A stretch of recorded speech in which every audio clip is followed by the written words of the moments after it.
Cafe লবঙ্গে চা খেতে খেতে মঞ্জুর আজ সারাদিন কি কি করবে ঠিক করে ফেলল। তার ভিজিটিং কার্ডের উল্টো পিঠে ১-২ করে লিখল। ১. অফিস সকাল ১০টা। ২. বড় মামার সঙ্গে কথাবার্তা এবং তার অফিসে দুপুরের খাওয়া। ৩. খালাকে চিঠি লেখা এবং নিজ হাতে পোস্ট করা। ৪. ইদ্রিসের সঙ্গে ঝগড়া, সন্ধ্যায় তাকে তার বাসায় ধরতে হবে। ৫.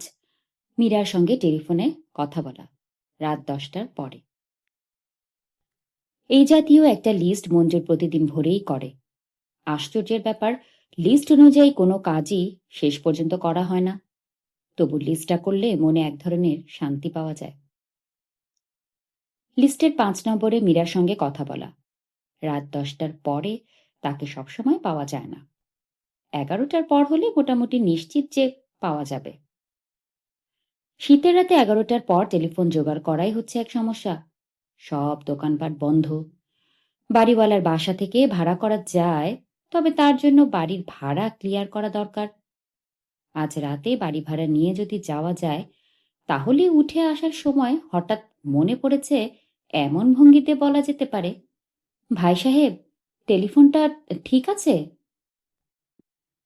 উনার টেলিফোন অবশ্য বেশিরভাগ সময়ই খারাপ থাকে। নিজেই খারাপ করে রাখে কিনা কে জানে। তার চেয়ে এখন চলে গেলে কেমন হয়? মীরাকে ভোরবেলার দিকে সবসময় পাওয়া যায়। মঞ্জুর ভিজিটিং কার্ড বের করে ৫ নম্বর আইটেমে টিক চিহ্ন দিল। মীরা সহজ স্বরে বলল, তুমি এত ভোরে? মঞ্জুর বলল, ভোর কোথায়, ৮টা ৪০ বাজে। কোনো কাজে এসেছ? ভাবলাম সেপারেশনের টার্মস অ্যান্ড কন্ডিশনসগুলো নিয়ে তোমার সঙ্গে আলাপ করি। মীরা তীক্ষ্ণ গলায় বলল, টার্মস অ্যান্ড কন্ডিশনস মানে? ঠাট্টা করছো নাকি? তোমার কাছে কি আমি কিছু চাচ্ছি? তোমার এমন কোনো রাজত্ব নেই অর্ধেক আমাকে দিয়ে দিবে। তা ঠিক, তবু আইনের কিছু ব্যাপার স্যাপার তো আছে। তার জন্য তো গত মাসে ২৭ তারিখে ভাইয়া সুপ্রিম কোর্টের লয়ার এম জামানকে ঘরে বসিয়ে রেখেছিলেন। তোমার আসার কথা ছিল, তুমি আসোনি। সেটা আমি এক্সপ্লেন করেছি, হঠাৎ জরুরি কাজ পড়ে গেল। কি তোমার অফিস আর কি তার জরুরি কাজ? একটা কথা পরিষ্কার করে বলো তো, সেপারেশনে কি তোমার ইচ্ছে নেই? আরে কি বলে, ইচ্ছা থাকবে না কেন? দুজন মিলে তো ঠিক করলাম। চা খাওয়াতে পারো? মীরা চা আনতে উঠে গেল। তাকে আজ অপূর্ব দেখাচ্ছে। বিয়ের সময় এতটা সুন্দর ছিল না, আলাদা হবার পর থেকে সুন্দর হতে শুরু করেছে। খানিকটা রোগাও হয়েছে। রোগার জন্যই লম্বা লম্বা লাগছে নাকি কে জানে। চেহারায় চাপা আনন্দের আভা। পরিষ্কার বোঝা যাচ্ছে মীরা এখন সুখে আছে। সমস্ত চেহারায় মায়াবতী মায়াবতী ভাব। নীল শাড়ির জন্য হতে পারে। ধবধবে সাদা ব্লাউজের সঙ্গে নীল শাড়ি পরলে মেয়েদের মধ্যে একটা আকাশ আকাশ ভাব চলে আসে। শাড়িটা আকাশ, ব্লাউজ হলো পূর্ণিমার চাঁদ। উপমা নিখুঁত হলো না। রাতের আকাশ নীল হয় না, হয় ঘন কৃষ্ণবর্ণ। নাও, চা নাও। চায়ের সঙ্গে আর কিছু দেব? না। নাস্তা খেয়ে এসেছ? হুম। কোথায় খেলে? তোমার সেই কাফে লবঙ্গ? হুম। এক অক্ষরে জবাব দিচ্ছ কেন? আমরা আলাদা থাকছি বলে কথা বলা যাবে না তা তো না। কি কথা ছিল? সেপারেশনের পরে আমাদের যদি পথে ঘাটে দেখা হয়, তাহলে আমরা সিভিলাইজড মানুষের মতো বিহেভ করব। তা অবশ্যই করব। এক ধরনের সাধারণ বন্ধুত্ব আমাদের মধ্যে থাকবে। তুমি চা খাচ্ছ না কেন? চিনি বেশি হয়েছে? না, চিনি ঠিক আছে। তোমাকে অসুস্থ অসুস্থ লাগছে। তোমার শরীরে কেমন যেন অসুখ অসুখ গন্ধ। মঞ্জুর কিছু না বলে পকেট থেকে সিগারেট বের করল। সিগারেটের কড়া ধোঁয়ায় অসুখ অসুখ গন্ধটা যদি তাড়ানো যায়। মীরার ঘ্রাণ শক্তি কুকুরের চেয়েও প্রবল। যখন অসুখ অসুখ গন্ধ বলছে, তখন বুঝতে হবে ঠিকই বলছে। কথার জবাব দিচ্ছ না কেন? অসুখ নাকি? আরে না, অসুখ। বিনা পেস্টে দাঁত মেজেছি। গন্ধ যা পাচ্ছ আমার মনে হয় মুখ থেকে পাচ্ছ। মুখের গন্ধ আমি চিনি।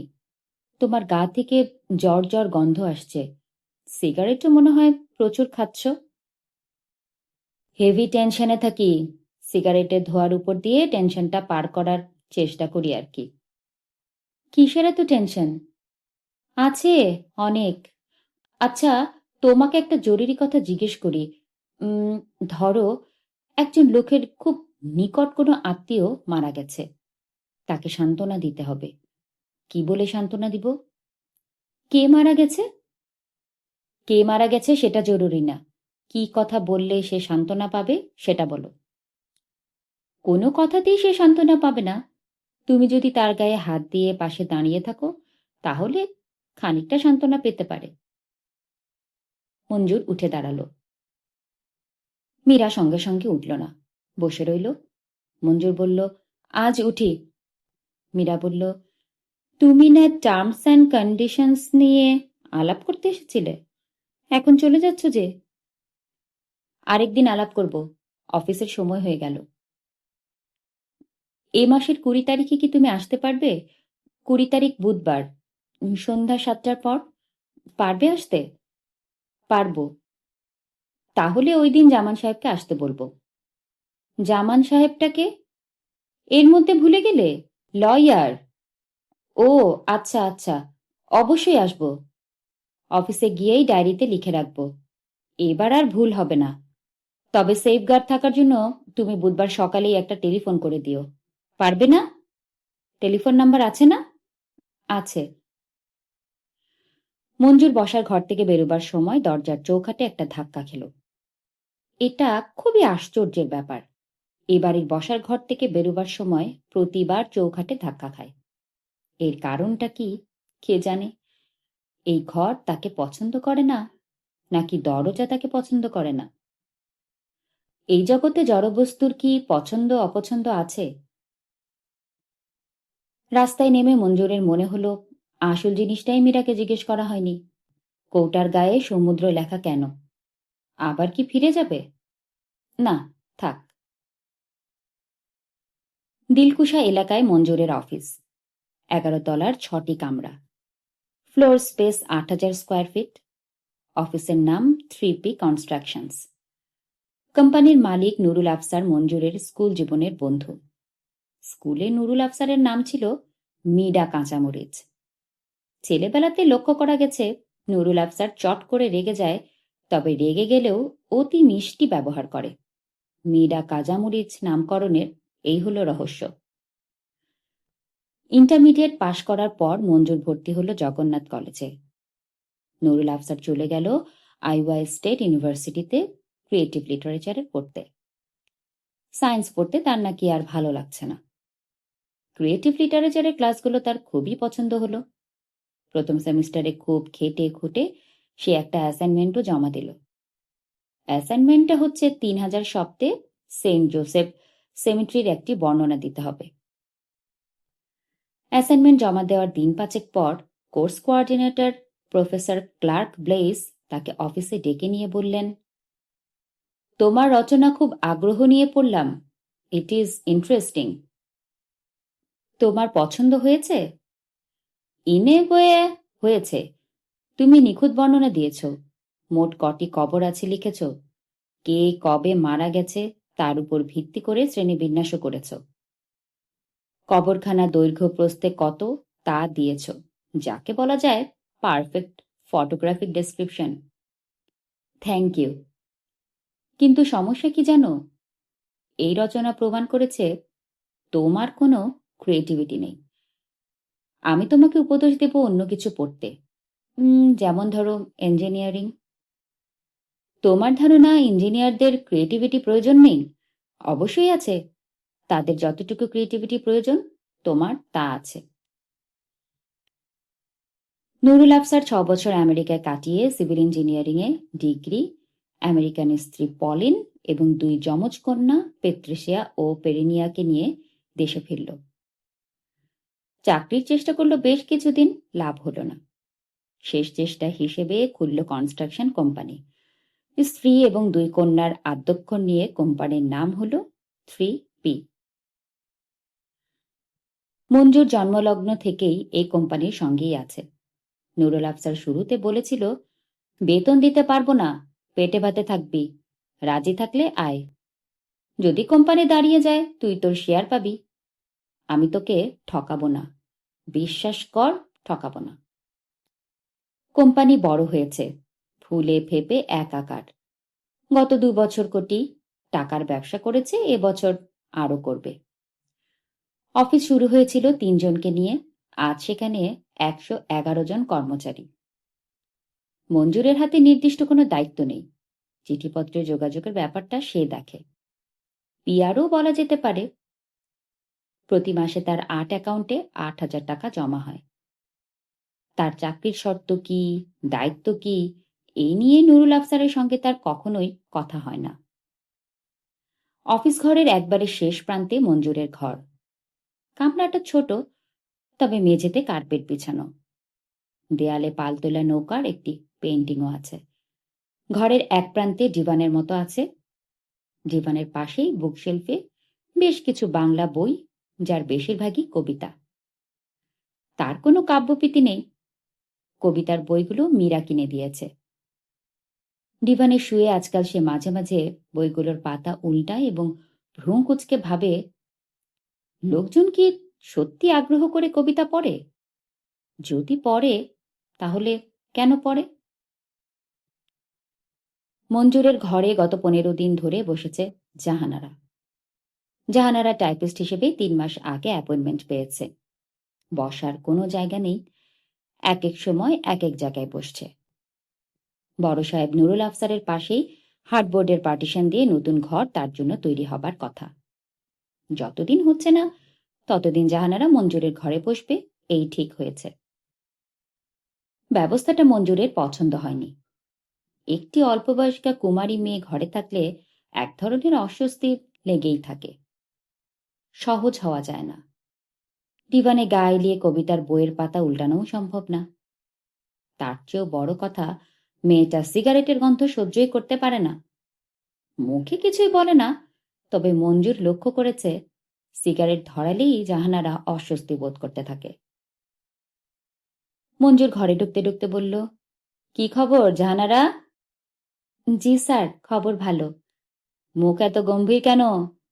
জাহানারা হাসল। সে এখনো দাঁড়িয়ে আছে, বসতে না বলা পর্যন্ত সে বসবে না। বসো, দাঁড়িয়ে আছো কেন? তোমার ঘর আজ তৈরি হয়ে যাবার কথা না? ঘর তৈরি হয়েছে স্যার। তাহলে আর এখানে কেন? নতুন ঘরে যাও, গৃহপ্রবেশ হয়ে যাক। আপনাকে বলে তারপর যাব, এই জন্য বসে আছি। Very good. বড় সাহেব কি এসেছেন নাকি? জি না স্যার, উনি আজ আসবেন না, চিটাগং যাবেন। জাহানারা হ্যান্ডব্যাগ খুলে মুখবন্ধ খাম বের করল, নিচু গলায় বলল, স্যার, আপনার টাকাটা। বলতে বলতে জাহানারার চোখ মুখ লাল হয়ে গেল। মঞ্জুর দীর্ঘ নিঃশ্বাস ফেলল। মেয়েটা অতিরিক্ত রকমের লাজুক। এই ধরনের মেয়েদের কপালে দুঃখ আছে। এরা নিজেরা সমস্যা তৈরি করে এবং অন্যের তৈরি সমস্যায় জড়িয়েও পড়ে। টাকা ফেরত দেওয়ার ব্যাপারটি এত দ্রুত করার দরকার ছিল না। নিশ্চয়ই নানান ঝামেলা করে তাকে টাকা জোগাড় করতে হয়েছে। মঞ্জুর বলল, তোমার এত ব্যস্ত হবার কিছুই নেই, তুমি আরো পরে দিও। আর পুরো টাকাটা একসঙ্গে দেবারও দরকার নেই, তুমি মাসে মাসে কিছু কিছু করে দিয়ে দিও। জি, আচ্ছা স্যার। আর শোনো, মাঝে মাঝে আমাদের সবাইকেই টাকা পয়সা ধার করতে হয়, বুঝলে? এত লজ্জা পাওয়ার তো এর মধ্যে কিছু নেই। আমাদের যে বড় সাহেব, তিনিও ব্যাংক থেকে 1 কোটি টাকা ধার নিয়েছেন। জাহানারা হেসে ফেলল। মঞ্জুর বলল, তুমি একটা কাজ করতে পারবে? অবশ্যই পারবো। কি কাজ স্যার? আমি এই মাসের বেতনটা তুলিনি, একটা চেক দিচ্ছি, ক্যাশিয়ার সাহেবকে বলো ভাঙিয়ে দিতে। জি আচ্ছা স্যার। আর বরুণ বাবুকে বলো আমাদের অফিসের একজন পিয়ন আছে, আব্দুল কুদ্দুস নাম, জেনারেল ফাইল দেখে তার ঠিকানাটা বের করতে। ও আজ সকালে কিছু টাকার জন্য এসেছিল, দিতে পারিনি, ওর একটা বোন মারা গেছে। জাহানারা চলে গেল। মঞ্জুরের টেবিলে কোনো ফাইল নেই, অর্থাৎ করার কিছুই নেই। মঞ্জুর 2 মাস ধরেই লক্ষ্য করছে তার টেবিলে কোনো ফাইল আসছে না। বড় সাহেব কি তার টেবিলে ফাইল না পাঠানোর কোনো নির্দেশ দিয়েছেন? এমন না যে অফিসে কোনো কাজকর্ম নেই, বরং উল্টো, কাজকর্মের চাপ অনেক বেশি। শুধু তার টেবিলেই কিছু নেই। এটা নিয়ে বড় সাহেবের সঙ্গে কথা বলা দরকার, কিন্তু নিজ থেকে কথা বলতে ইচ্ছাও করছে না। শরীরে এক ধরনের আলস্য এসে গেছে। আগ বাড়িয়ে কিছু করতে ইচ্ছাও করে না। যা হবার হবে এরকম একটা ভাব চলে এসেছে, এবং তা এসেছে খুব সম্ভব মীরার কারণে। মীরা চলে না গেলে হয়তোবা এই ধরনের আলস্য আসতো না। মঞ্জুর মানিব্যাগ থেকে ভিজিটিং কার্ডটা বের করল। আজ দিনে করণীয় কাজের 5টির মধ্যে 2টি করা হয়ে গেছে। অবশ্যই এর মধ্যে আরেকটি যুক্ত হয়েছে, কুদ্দুসকে টাকা দেয়া।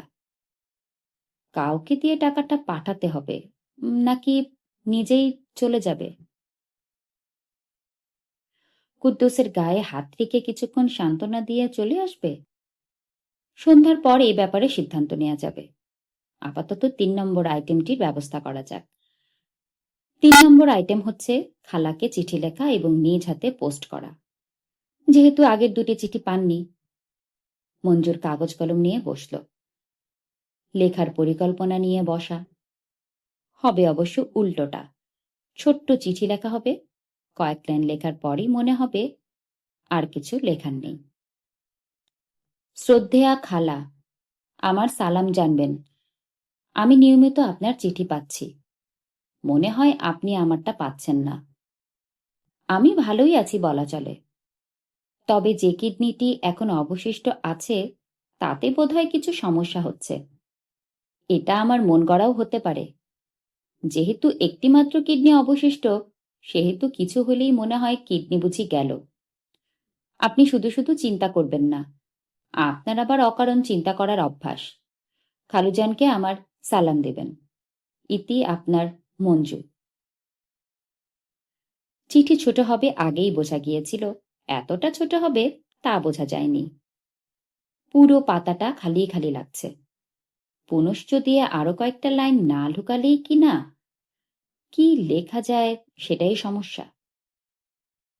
পুনশ্চ, ঢাকায় এবার অসম্ভব শীত পড়েছে। আপনাদের এদিকে শীত কেমন? নিতু কেমন আছে? তার পরীক্ষা কেমন হচ্ছে? নিতুকে একটা আলাদা চিঠি দেওয়া উচিত ছিল। বেচারা প্রতি সপ্তাহে একটা চিঠি দেয়, কখনো সেই সব চিঠির জবাব দেওয়া হয় না। তাতে নিতুর উৎসাহে কখনো ভাটা পড়েনি। শিশুদের মধ্যে কিছু মজার ব্যাপার আছে। তারা প্রতিদান আশা করে কিছু করে না, কখনোই না। বড়রাই সব সময় প্রতিদান চায়। মঞ্জুরের ঘরে টেলিফোন বাজছে। এই টেলিফোন সেটে কোনো গন্ডগোল আছে। তীক্ষ্ণ শব্দ হয়, মাথা একেবারে ধরে যায়। হ্যালো মঞ্জুর, কেমন আছিস তুই? মঞ্জুর দীর্ঘ নিঃশ্বাস ফেলল। বড় সাহেবের গলা, একই সঙ্গে তার ছেলেবেলার বন্ধু এবং বস। টেলিফোনে নুরুল আফসারের গলা। ইমরুল নামের ওই ছেলেটির গলার মতোই তো লাগছে, কেমন যেন অভিমান মেশা। কিরে, কথা বলছিস না কেন? কেমন আছিস? ভালো। তোর বাসার টেলিফোন নষ্ট নাকি? কয়েকবার টেলিফোন করেছিলাম, ভো ভো শব্দ হয়। টেলিফোনটা ডেড হয়ে আছে। ঠিক করা। চারপাশে মৃত যন্ত্রপাতি নিয়ে বাস করার কোনো মানে হয়? মানুষ মরে গেলে কিছু করা যায় না, যন্ত্রপাতি মরে গেলে তাদের বাঁচানো যায়। এই কথা বলার জন্যই টেলিফোন করেছিস, নাকি আরো কিছু বলবি? হ্যাঁ বলবো। মীরা নাকি তোকে ছেড়ে চলে গেছে? হুম। ব্যাপারটা ঘটল কবে? এই ধর দিন 20 আমি তো কিছুই জানতাম না। আজ জালাল সাহেব আমাকে বললেন। মীরার বড় ভাই, চিনতে পারছিস? হ্যাঁ পারছি। তাকে খুব খুশি দেখলাম। তার সঙ্গে তোর কোনো গন্ডগোল ছিল নাকি? না। এত চমৎকার একটা মেয়ে ধরে রাখতে পারলি না? তুই তো বিরাট গাধা। মীরাও আমাকে ধরে রাখতে পারল না, তাকেও কি মহিলা গাধা বলা যায় না? তোর সঙ্গে পরে কথা বলবো, গাড়ি হর্ন দিচ্ছে। নুরুল আফসার লাইন কেটে দিলেন। মীরার সঙ্গে মঞ্জুরের পরিচয় নুরুল আফসারের মাধ্যমেই। মীরার বাবা মনসুর উদ্দিন নুরুল আফসারের আপন ফুপা। সেই মনসুর উদ্দিনের কাছে মঞ্জুর একটা চিঠি নিয়ে গিয়েছিল। ক্ষমতাবান মানুষরা সঙ্গে সঙ্গে সাক্ষাৎ প্রার্থীকে সাক্ষাৎ দেন না। তিনি বলে পাঠালেন অপেক্ষা করতে। সে ঘণ্টাখানিক বারান্দায় রাখা বেতের চেয়ারে বসে রইল। তারপর বিরক্ত হয়ে বাড়ির সামনের বাগানে হাঁটতে লাগল। মনসুর উদ্দিন সাহেব এই সময় বের হয়ে এলেন এবং কঠিন গলায় বললেন, এই যে ছেলে, তুমি কি মনে করে আমার ফ্লাওয়ার বেডের উপর হাঁটছ? কটা গাছ তুমি নষ্ট করেছ জানো? ফ্লাওয়ার বেড কাকে বলে সেটা জানো? তুমি কোথাকার মূর্খ? মঞ্জুর পুরোপুরি হতভম্ব হয়ে গেল। এই কি সমস্যা? কথা বলছো না কেন? তুমি কোথাকার মূর্খ সেটা জানতে চাই। Speak out loud. মীরা হইচই শুনে ঘর থেকে বের হয়ে হাসি মুখে মঞ্জুরকে বলল, আপনি কাইন্ডলি আমার সঙ্গে আসুন তো, প্লিজ আসুন, প্লিজ। মীরা তাকে বারান্দার এক কোনায় নিয়ে নিচু গলায় বলল, বাবার ব্যবহারে আমি খুবই দুঃখিত, খুবই লজ্জিত। বাবার মাথা পুরোপুরি ঠিক না। বাবাকে প্রথম দেখছেন বলে এরকম মনে হচ্ছে। আপনাকে বাবা যেভাবে ধমক দিলেন, ফুলের গাছগুলোকেও তিনি ঠিক সেইভাবেই ধমক দেন। মাঝে মাঝে কিছু কিছু গাছকে মৃত্যুদণ্ডও দেওয়া হয়। আশা করি বাবার মানসিকতা কিছুটা বুঝতে পারছেন। আপনি এখানে চুপ করে বসুন, আমি চা নিয়ে আসি। বাবা যদি কিছু বলেন কোনো উত্তর দেবেন না। তবে আমার মনে হয় না তিনি কিছু বলবেন। একবার রেগে যাবার পর ঘন্টা দু এক তিনি খুব ভালোই থাকেন। মীরার কথা দেখা গেল সত্যি। কিছুক্ষণ পরেই মনসুর উদ্দিন বারান্দায় উঠে এলেন এবং কোমল গলায় মঞ্জুরকে বললেন, আপনাকে তো চিনতে পারলাম না। আপনার পরিচয়? আপনাকে কি চা নাস্তা কিছু দেয়া হয়েছে? এতক্ষণ পড়ছিলাম হুমায়ুন আহমেদের লেখা একজন মায়াবতীর দ্বিতীয় ভাগ। আশা করি সঙ্গেই ছিলেন আমার। ভালো থাকবেন সবাই, ভালো রাখবেন আশপাশের সবাইকে।